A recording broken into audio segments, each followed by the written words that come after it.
Senhor presidente, se Vossa Excelência precisar de um medicamento de madrugada e se a sua vida estiver dependendo disso, o senhor morre.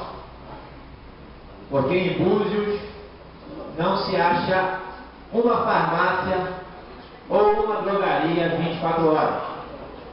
É tão irônico o negócio que você vai no hospital, por exemplo, e você é atendido pelo médico, e você sai com a receita na mão, e você tem que esperar o dia amanhecer para poder comprar o remédio. Porque no hospital não tem remédio. E aonde tem para vender, não está dentro.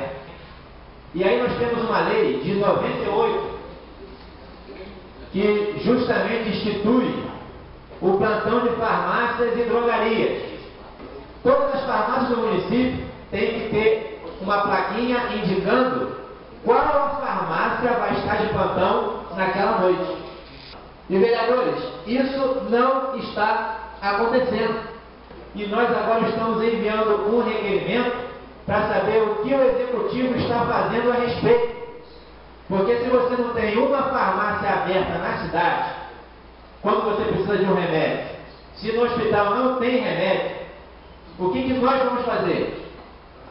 Vai ser muito irônico se um vereador morrer por falta de uma farmácia aberta de madrugada.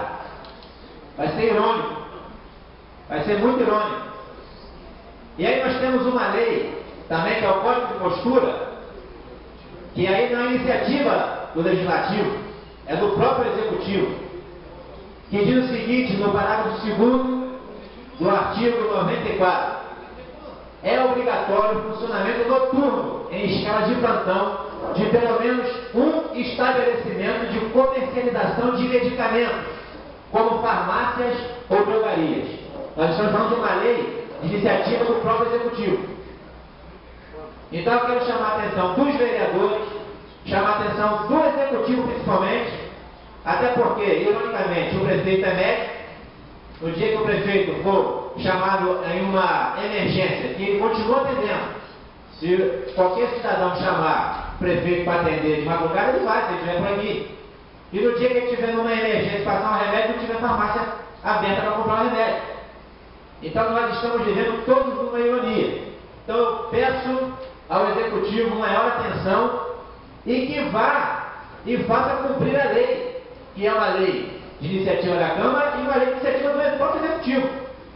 Estou mandando esse requerimento com o apoio desta Casa, com o apoio destes vereadores, para que possamos saber o que o Executivo vai fazer para que isso não se repita mais e que isso não possa custar vidas das pessoas que moram nessa cidade. Muito obrigado, presidente.